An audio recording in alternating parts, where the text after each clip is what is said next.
Aloha kakahiaka. Welcome to the First Unitarian Church of Honolulu.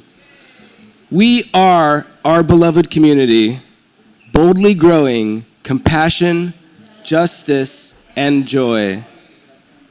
Whether in person or online, we are glad you are here. Welcome to our Zoom participants. I see Tracy, Harmony, Jeff, Jill. I love it when your camera's on, but then I can't see your name, so I'm not sure who you are necessarily. But aloha, aloha. And if there are any visitors here for the first time, members of other UU congregations, or simply curious souls looking for community, I invite you to rise and introduce yourself. Of course, you can remain seated knowing that you are welcome. We are delighted to have some of our keiki here with us today for the first hymn. And my name is Zach Frazier. My pronouns are he, him, his. And today is my first time serving as your worship associate. Our minister, Reverend Deborah, for whom I'm so grateful, will lead our worship today. And Reverend Deborah, I'm really looking forward to your message this morning. We extend aloha to all for choosing to worship in our congregation today. Now please join me in welcoming Reverend Deborah.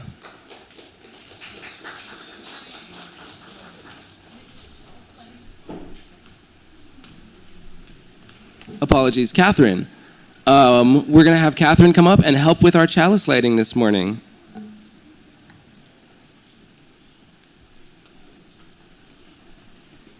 Can I have the slide? Please join me in lighting our chalice with these words. We light this chalice as we gather, sharing this time to center our souls. We light this chalice against the darkness. We light this chalice from the heart of our heritage to guide our spiritual, ethical, loving selves, and our light to guide others to our care. We light this chalice together. Thank you.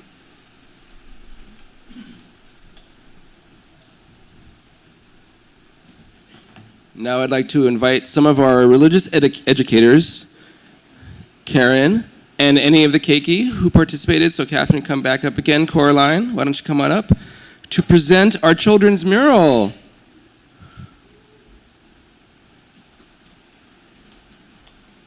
So our religious education classes Spirit Play. This is their last day. But after today, they will continue to have activities upstairs. But when the kids come to the services after this week, next week, we will have a story for all ages with the whole congregation here. So we encourage all the parents to bring the kids. And we're so grateful to our 4 wonderful RE leaders, Karen, Nancy, Peg, and Laurel, for guiding these kids and others who can't be with us today in their year. And now, so we've been working on this mural for a couple of months now, and I had the kids think about what makes their world wonderful. And so you're going to see things like a Lego block and a game play, PlayStation, and animals and mythical animals and Pokemon. That's a mythical animal, right? Yeah. So they've been working really hard on this. So we're really proud of it, and we'll leave it down here today for the service, and then it'll hang upstairs in the kids' room. Okay. Can you help me, Peg?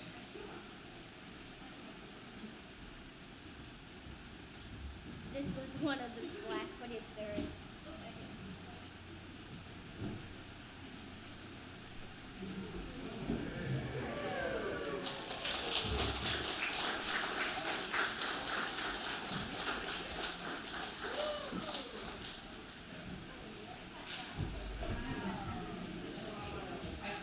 I took pictures of the kids and photoshopped them, and then they're traced. So Linnea and Jack and Ava and Coraline, and the pink one is Hazel, and the green one is George.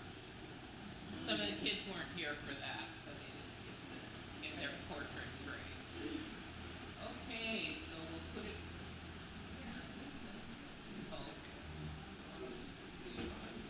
Yes.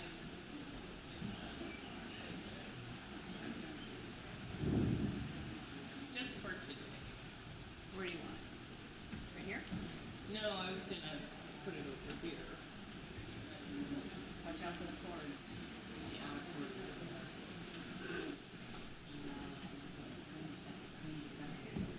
Coraline, is that easy?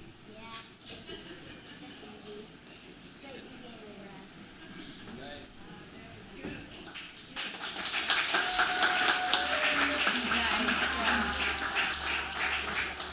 Are we gonna sing our kids out? We're going to do the Song of the Month and then sing them out. So please join us in the Song of the Month. And you can do it at the mic too.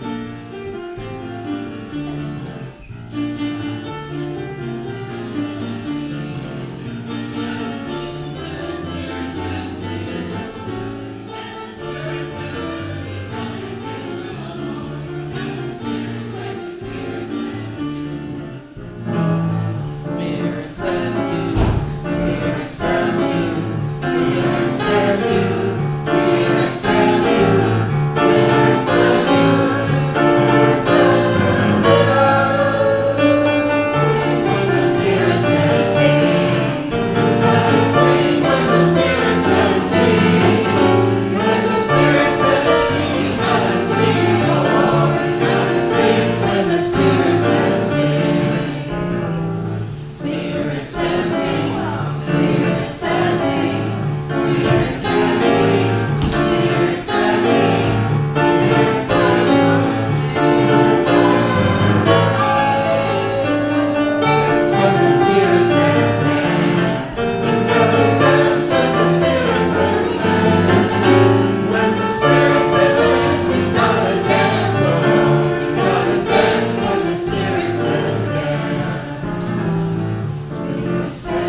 That was super spirited. We're gonna sing our keiki out now. So those who are standing right here, go ahead, you can make a little bridge. And keiki, you're gonna go through the bridge up to your spirit play for the final time this year before the summer curriculum begins.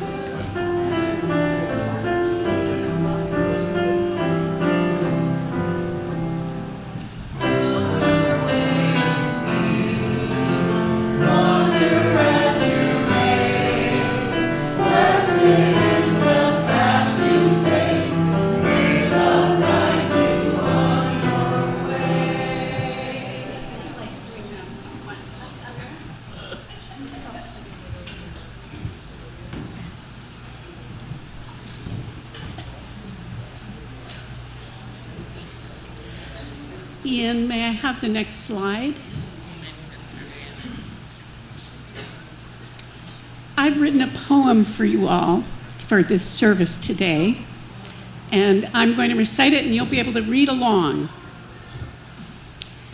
Ministering to you makes me read, exploring depths of my soul's need, to learn, to sift, to dwell, to dream, forming thoughts in some sermon scheme. Yet if I write in some kind of verse, in rhyming rhythmic words so terse, instead of slides and lengthy screeds, the message better meets your needs. So here I am again today, again to share my learning and my yen, to be with you in deeper ways, to find our way through human maze. Through all religions, humor is found, surprise revealing depth and ground. Muslim Nasruddin of countless tales, a trickster model, Jung regales. Laughing Buddha, Mohammed, Jesus surprise us with their piercing genius. The shock evokes a deeper soul, enabling us to become whole. We laugh, and breathing brings in air. Our body changes, bringing there dopamine, endorphins, hormones. We are alive, not just on iPhones. And when we laugh, our embodied brain is freed from pressure, envisions gain. Our laughs make real divine delight, open for love and all that's right.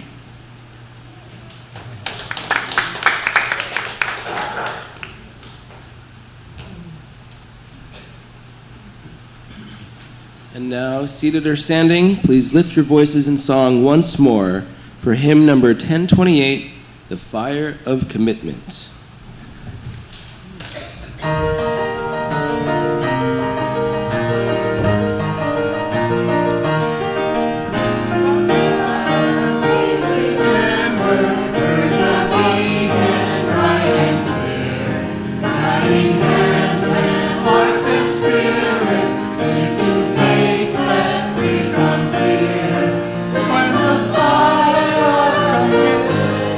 Sets our mind and soul ablaze.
This church is our place to experience the depth of life together. And this book stands for the lives we share within our beloved community. Some of us enter our joys and our concerns into the book. Others see the book and know they can share their joys and concerns freely here, in the gallery with one another after the service, in workshops with wise leaders from afar, with our minister, Reverend Deborah Bond Upson, or we may share our cares here. There are no concerns entered in the book this morning, but I'm sure that we all carry concerns in our heart. And so take a moment, eyes closed if you will, to reflect on what concerns you and how you may share these concerns to lighten your load or deepen your connections.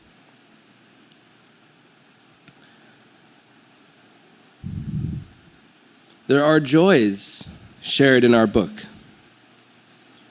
Carla writes that Ramona celebrated his 41st birthday yesterday, June 6th. Happy birthday.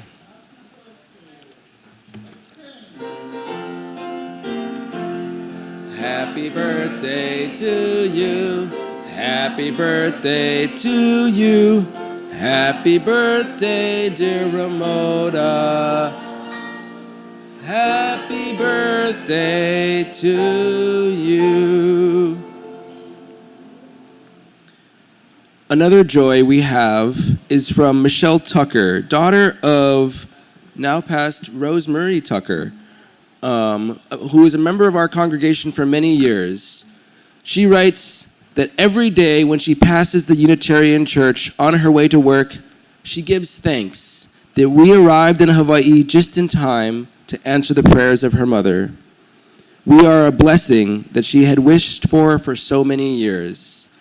With this thank you also comes a donation of $1,000 to our congregation and church.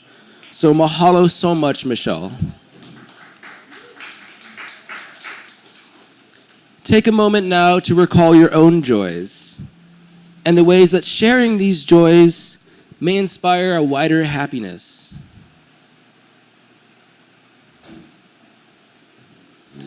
The bitterness and sweetness of life, the concerns and joys remind us to live these days together. The brave adventure and holy understanding we share in this journey echo today, as they always do, in the book of life and in the hearts that we each bring to share here today. And may it always be so.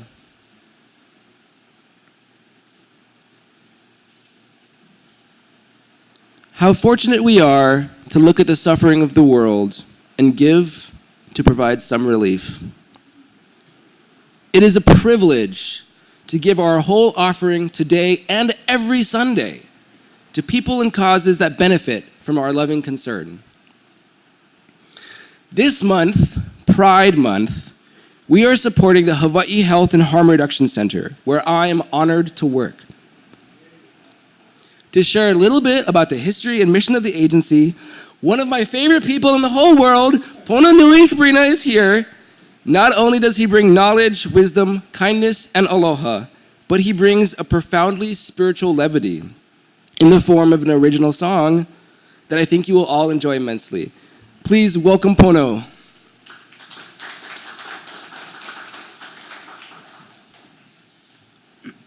Thank you, Zach.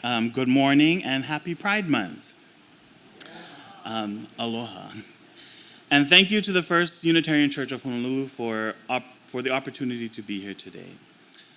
One of the principles that has long drawn people to Unitarian Universalism is the belief in the inherent worth and dignity of every person. It is a simple idea, but history teaches us that simple ideas often require extraordinary courage to defend. Today, during Pride Month, I want to share the story of an organization whose work embodies that principle every day, the Hawaii Health and Harm Reduction Center, or better known, if that's not enough of a tongue twister, H3RC. If you can remember H3RC, will know who you're talking about. H3RC's story is inseparable from the story of Hawaii's LGBTQ+ community. To understand why H3RC matters, we must first remember the early years of the HIV and AIDS epidemic. In the early 1980s, fear, as it often does, spreads faster than facts. People living with HIV were often abandoned by families, rejected by employers,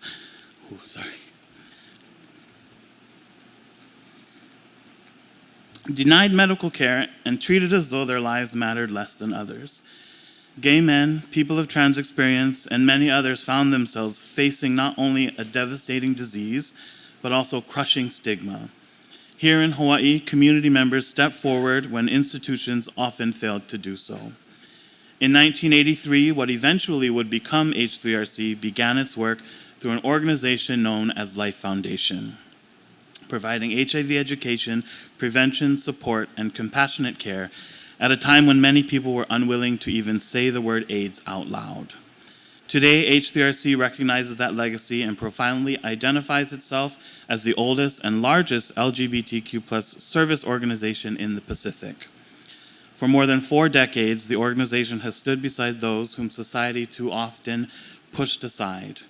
But H3RC did not stop with HIV services. As the needs of the community evolved, so did the organization. Today, H3RC's mission is reducing harm, promoting health, creating wellness, and fighting stigma in Hawaii and the Pacific.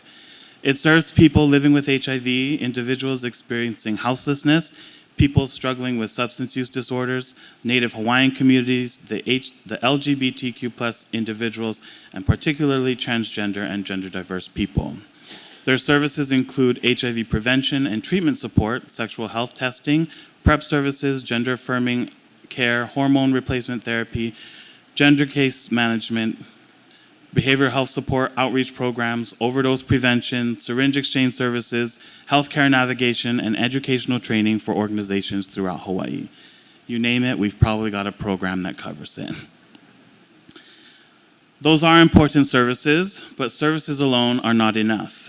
People need advocates.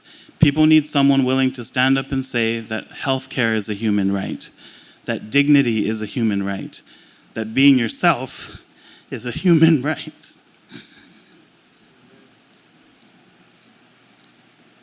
And that is where H3RC's advocacy work becomes so important. Throughout its history, H3RC has fought not only disease and poverty, but also stigma, discrimination, and exclusion. The organization regularly advocates for LGBTQ+ rights, civil rights, public health protections, and policies that improve the lives of vulnerable communities throughout Hawaii. In recent years, as attacks on LGBTQ+ rights have increased across the country, H3RC has remained a visible and unwavering voice for equality. That advocacy matters because rights are never permanently won. Every generation is tempted to believe that progress is inevitable, but history tells us a different story. The rights enjoyed by LGBTQ+ people today, the ability to marry, to serve openly, to access healthcare, to live authentically, exist because previous generations fought for them. Some marched, some testified, some organized, some cared for the sick when no one else would, and some simply refused to disappear. Many paid the price for that courage. During Pride Month, we celebrate victories, but we also remember those who came before us. The activists, the drag queens, the transgender pioneers, healthcare workers, the volunteers, and the countless ordinary people whose names may never appear in history books. Their courage created the freedoms we enjoy today. Here in Hawaii, that story also includes the long and honored history of mahu, individuals who have traditionally embodied both masculine and feminine spirit and who have held respected roles in Hawaiian culture. Their existence reminds us that gender diversity is not something new. It is not a trend. It is a part of our shared human story and a part of our island heritage. That perspective is especially important today, because when we look beyond the headlines and political arguments, LGBTQIA+ advocacy is ultimately about something very simple. It is about ensuring that every person can live openly, honestly, and safely. It is about making sure a teenager knows they're not alone. It is about making sure a person of trans experience can receive respectful health care. It is about making sure a family is treated as a family. It is about making sure nobody has to choose between being authentic and being accepted. Those values are not partisan values. They're human values, and they're spiritual values. And they are values that organizations like HCRC put into action every single day. So during this Pride Month, I invite all of us to reflect on how far we have come from the darkest years of the AIDS crisis to a community that celebrates Pride today. From silence to visibility, from stigma to dignity, from exclusion to belonging. And yet, our work is not finished. The call of justice is never finished. The call of compassion is never finished. The call to stand beside those who are vulnerable is never finished. That is why HCRC's work remains so important, and that is why communities of faith, communities of conscience, and organizations dedicated to human dignity must continue working together, because every person deserves to know that they are valued. Every person deserves to know they belong, and every person deserves the freedom to live authentically and without fear. Thank you. Happy Pride Month. So good.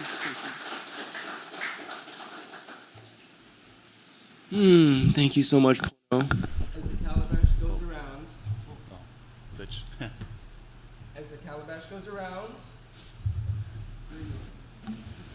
As the calabash goes around, Pono will regale us with a beautiful and somewhat satirical original song.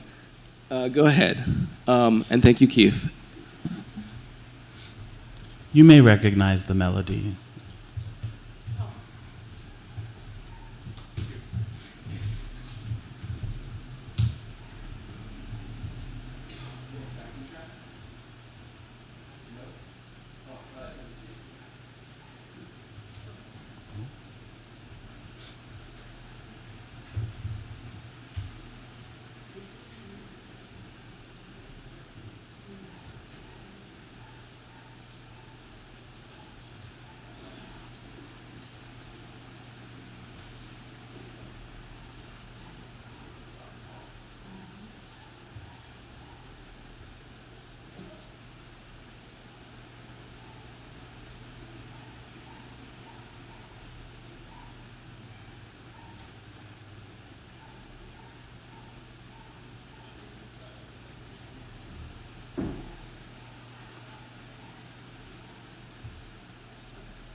If tomorrow all the rights we've gained were taken from my life, and I had to live alone because I didn't want a wife, I'd raise this banner high at every rally and parade, because the rainbow stands for freedom and they can't take that away. 'Cause I'm a proud gay American where I'm trying to live free. And I won't forget the queens who died, who gave that right to me. And I proudly stand up next to you and defend them still today.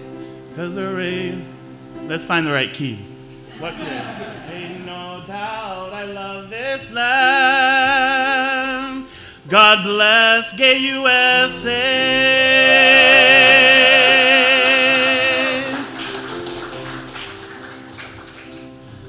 From the gays of Minnesota to the queens of Tennessee, We stand with trans in Texas, from sea to shining sea, from Detroit down to Houston, from New York to LA.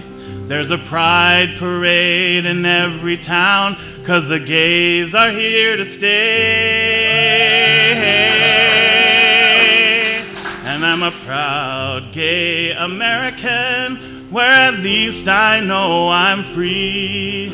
And I won't forget the queens who died, who gave that right to me. And I proudly stand up next to you and defend them still today. 'Cause there ain't no doubt that I love men.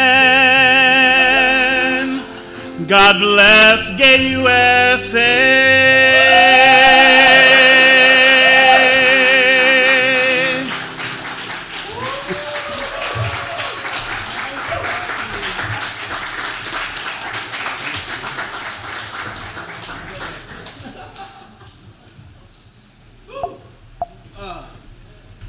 Oh my God. See, this is why I love Pono. This is like one of my favorite people in the whole universe. We're going to start a production company someday doing all drag, gender swap productions of Broadway musicals.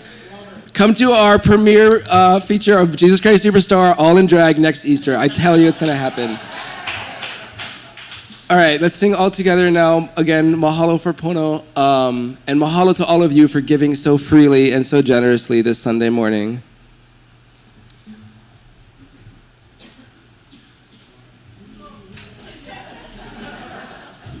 Even Noe is blown away. I receive to you, I give to whoever we share, and from this we live.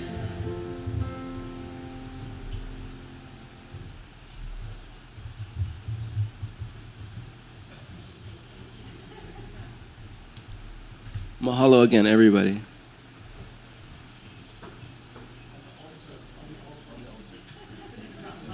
You can tell it's my first Sunday, right?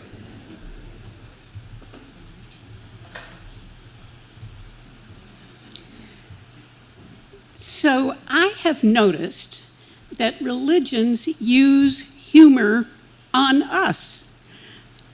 Religions use humor to communicate with us. So look across the faiths, we can see, Jesus talks about people straining out gnats while swallowing camels, a rich man trying to squeeze through the eye of a needle, and someone obsessing over a speck in another's eye while a plank juts out of their own. In Matthew 19:23, Jesus says, "It is hard for someone who is rich to enter the kingdom of heaven. It is easier for a camel to go through the eye of a needle than for someone who is rich to enter."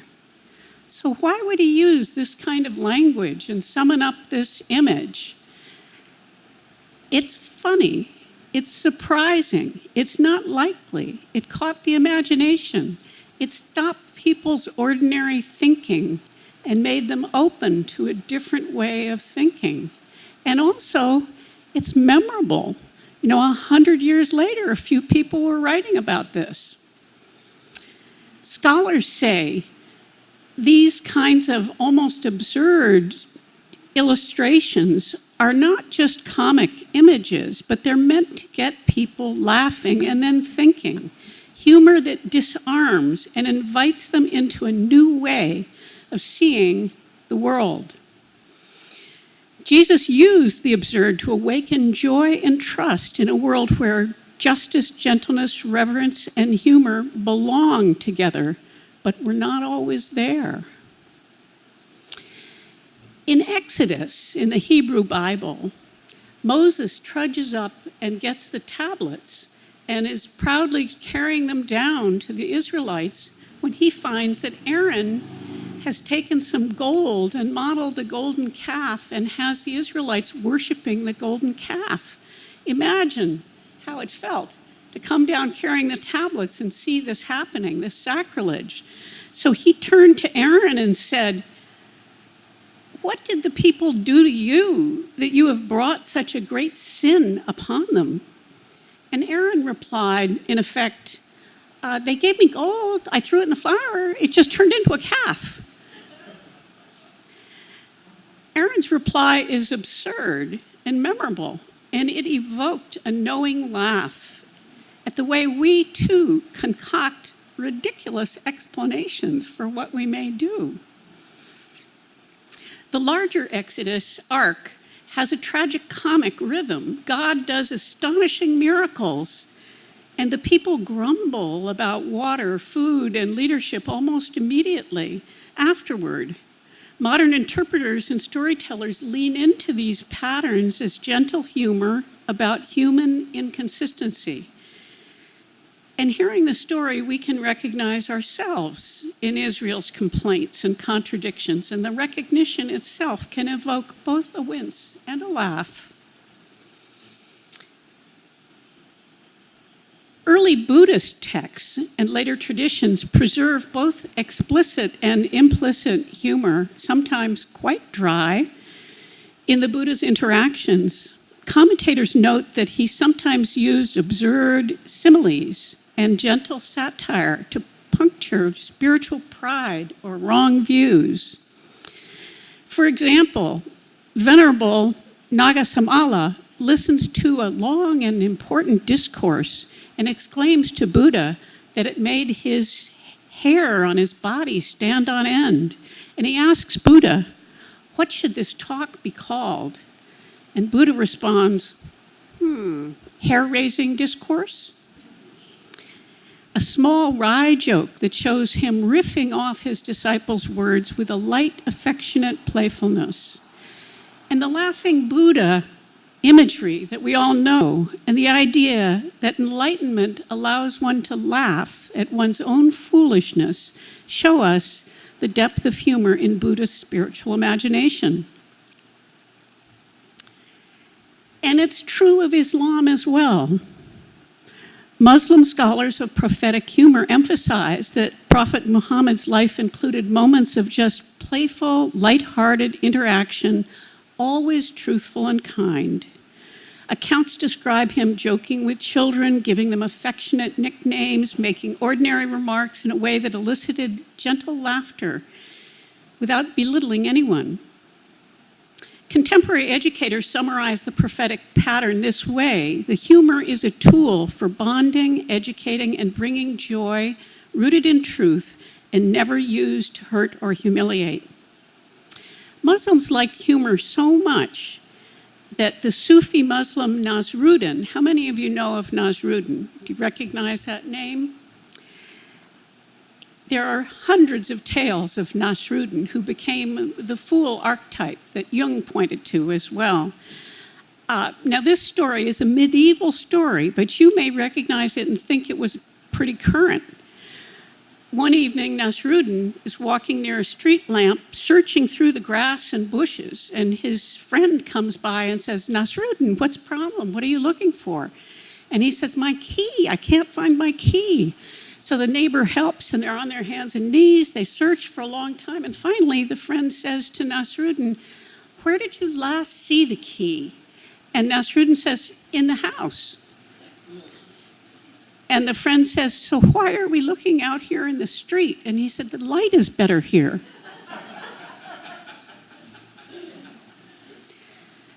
We've been there. And Krishna, did you know that the Lord Krishna, when he was a boy, was a butter thief? He would climb in the windows of the cowherder's wife's kitchen and steal the butter and eat it to his fill and feed his monkeys. And when this was discovered, he would sit there innocently, not knowing what they were talking about. So one day, Yasoda came and tied Krishna to a wooden mortar to keep him out of trouble. But Krishna wiggled loose and he ran off, and this wooden pallet got stuck between two trees, and the trees turned into celestial beings. They had been sentenced to be there as trees forever, but his mischievous self released their spirits forever. Another one of my favorite humorous stories is of Ganesha. And you all probably remember Ganesha. The goddess Parvati was in her bath, and she was very lonely. Her husband, the god Shiva, had been gone for a long time. And so she saw some clay, and she molded it into a little boy shape and said, I need a son. And this son stood up, she breathed life in him, and she now had a companion, and she loved him. And she said, would you go stand guard at the door so I can finish my bath and don't let anyone in? But then, guess what? Shiva came home early, and he found this boy guarding the door and said, move away, I must get in. And the boy said, no, I'm guarding this door. My mother is inside, I must guard it. So Shiva lops his head off with a sword, and when Parvati comes out and she sees that her son is murdered on the ground, she says, I will wreck the world. The kingdom will come apart. And Shiva is terribly upset and thinks, what can I do? What can I do? He runs around, finds the first head he can find, and it's an elephant's head, and he puts it on the boy. And he breathes life into the boy, and Ganesha is born. And Shiva turns to Ganesha and says, I love you, you are a leader. And Ganesha, forever since, is one who we can have a statue of him in our house, and when you're going on a trip, you rub his stomach, and you will have no problem. Or if you happen to have any problems in your life, you can just ask Ganesha to remove the obstacle, and this is what works. This is another example of a humorous idea in religion that is memorable. We remember it and we think, gee, if the gods could make a mistake so profound, that little thing I did is not too much. I can fix it. Okay. So I wanted to look for a minute. Those are some of just the faith stories we know. Let's look at what it does with the body and the mind. Could you do the next slide, Ian? Next one. I finished that. So this is, I had a few slides on this, but I pulled them out. You're only seeing one. It's amazing what happens to our body when we laugh. And it's amazing how similar some of the effects are of what laughter does on our brain, on our muscles, on our heart, on our pulse, on our face. It's amazing how the things that laughter does, are harmonious with what love does. And so it made me think, maybe these religions using this laughter, maybe laughter is an entry drug to love. So there's chemistry, there's feel-good hormones, there's stress reduction, there's limbic brain system activation, heart effects, and then there's social bonding from laughter and from love. And there's our emotions. Suddenly the negatives fall away, and the distance is eclipsed. These are some of the reasons I love laughter and I love love. Next slide. So, religions use humor on us. So I thought, why don't we use a little humor on religion? So I'm going to tell some jokes now. A Buddhist walks up to a food truck and gives the chef $10 and asks for the special vegan burrito. The vendor hands him a beautiful burrito and says, namaste. And the Buddhist says, a little irritated, where's my change? And the vendor says, change comes from within.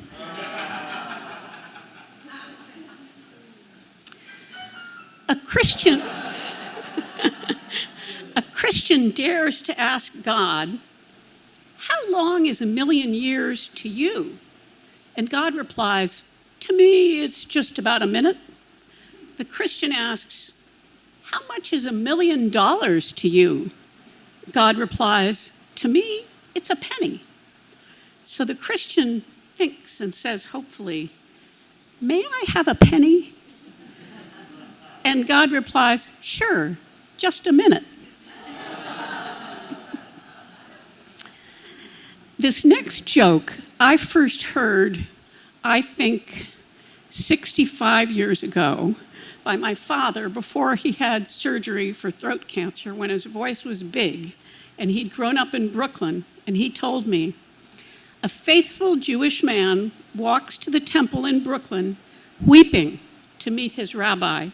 And he says, when he gets there, Rabbi, you know, Esther and I did everything to keep a kosher house to educate our children, and now my son, he has become a Christian. The rabbi is shaken, and he grabs Abe and he says, you won't believe it. You know, I sent my son to Israel last year, and now he too has become a Christian. And the rabbi calls out with Abe, oh Lord, my God, pray tell us what to do. Our sons, they have become Christian. And a booming voice from the heavens declares, funny thing, my son, he too.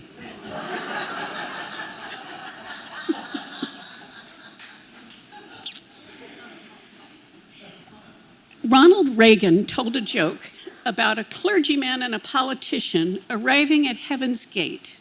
They met St. Peter, and he did all the registration stuff and said, I'll take you both on a tour. And they first went to a little room for the clergyman and showed him, now here's where you'll live for all eternity. And there's one little chair, one little bed, barely fitting in this tiny room. And the politician thinks, oh my God, what is my place going to be like?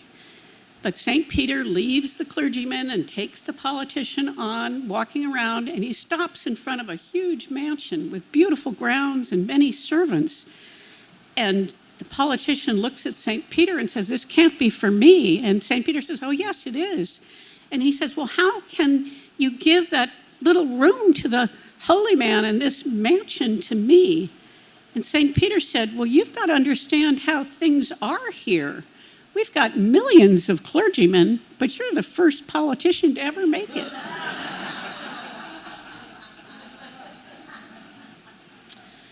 Now, this last one, I actually sort of wrote part of myself. A storm hits, and stranded airline passengers include a Muslim, a Buddhist, and a UU. They're all stuck overnight at the airport, and the Muslim says, I'll pray all night for the protection we need. And the Buddhist says, I'll guide a meditation so we stay calm and patient. And the UU says, I'll get on Zoom with our covenant group to explore our feelings about being delayed. Dawn comes, and the Muslim and the Buddhist have fallen asleep in their chairs. The Muslim awakes horrified and says, oh my God, I slept through the prayers. The Buddhist wakes next, unsettled, and says, oh no, my breathing put me to sleep. I missed the meditation. The UU looks up alertly and whispers, shh, the last 3 members still need to share their feelings.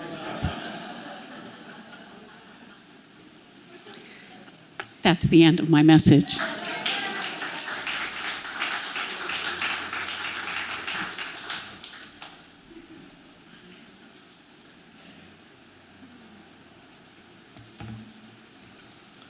Please rise once more for our hymn, What a Wonderful World.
That song brings back very special memories to me. My mother used to embarrass us a lot. And when I was about 12 and my brother was about 9 and he played the trumpet, he had braces, so it was chewing up his inner lips. My mother reserved seats at the music tent, the music circus in Lambertville, New Jersey, for us to see Louis Armstrong. That song was written for Louis, particularly by both the lyrics were written for him and the music was written for him. So we went to see Louis, and this was amazing. The first half of this concert, we were just all full of excitement. And my mother said, "Come with me." And she took my father and my brother and me and my 2 sisters and led us back to the trailers on the side of the big music tent and knocked on the thing. And I'm thinking, "Oh no, Mother, what are you doing?" And she spoke to the person who answered the door, and in a minute they open it wide and bring the 6 of us in to meet Louis and his wife. And Louis opens his arms to my brother and takes him in his lap and hugs him. "You're playing the trumpet." And I was there thinking, why was I so embarrassed about my mother? This is full of love. So on that thought, we are going to have a moment of meditation. Let's just settle in our seats, get comfortable.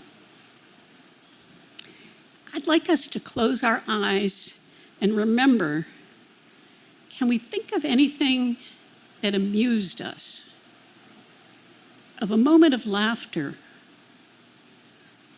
Let's feel some amusement. Let's think of anyone or anything we love. Let's feel how we love.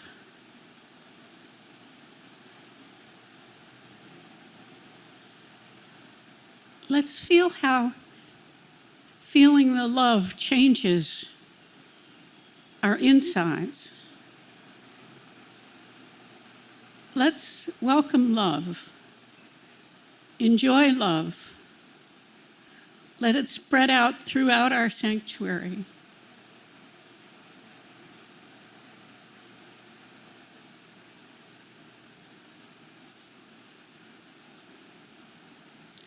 Mahalo for love. And now let us rise and sing, "We Will Rise Together."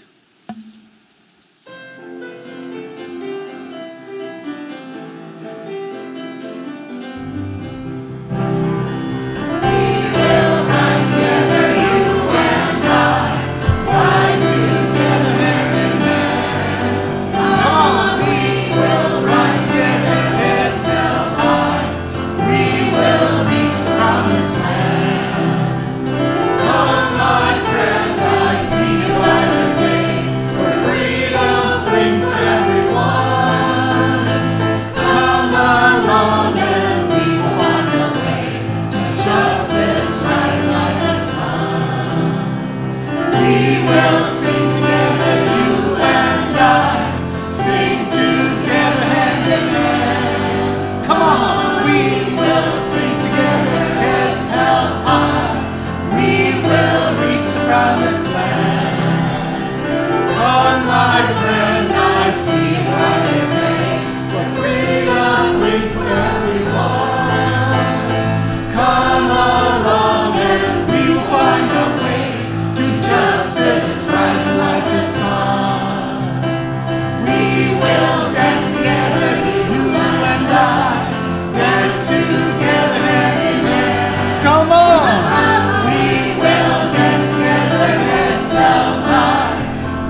And now everyone's favorite part of the service, announcements. This week, as we kind of mentioned at the beginning, is the last week of the school year. School's out forever, or at least for the summer. And so our Spirit Play program has come to an end. We are so grateful to Karen Fothergill, Laura Zeri, Nancy Schilt, and Peg Neva for their engaging leadership with our keiki all year long. Starting next week, Keiki will stay a bit longer with us during the service as we share stories for all ages throughout the summer.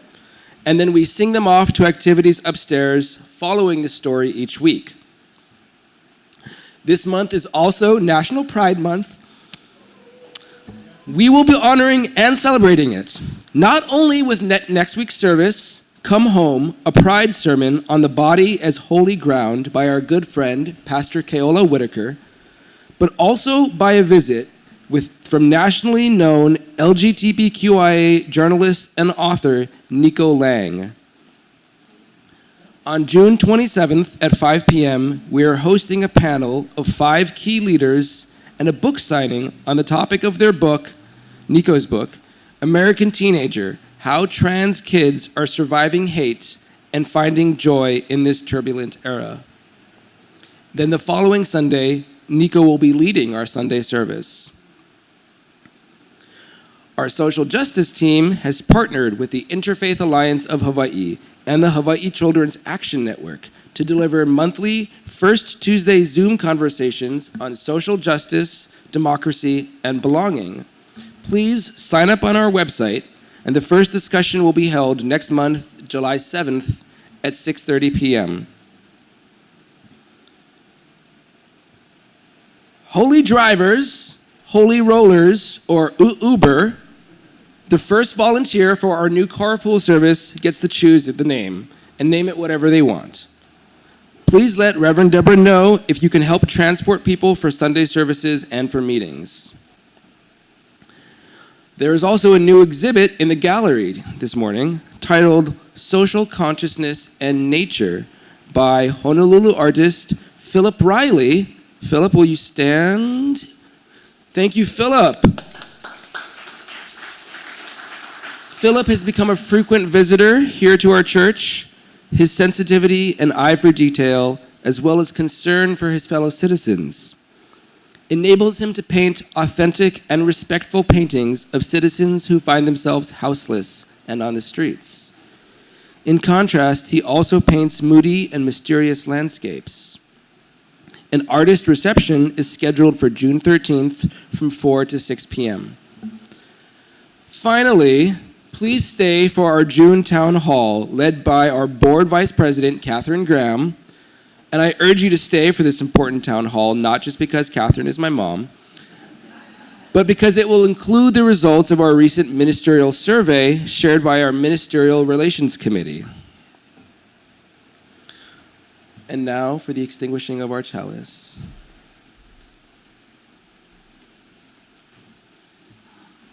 Will you extinguish it as we read? Next slide.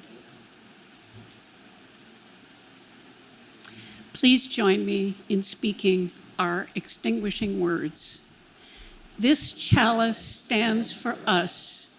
Though we extinguish the light here, its flame lives always within us, marking our desire for enlightenment, constantly curious, uplifted by love, beckoning others to rely on us, sharing the light within us. We live in fairness, respect, and love. May it be so.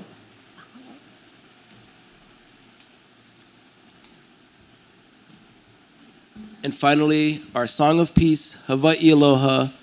Rise, form a circle, joining hands with your neighbors, and we will sing ourselves out.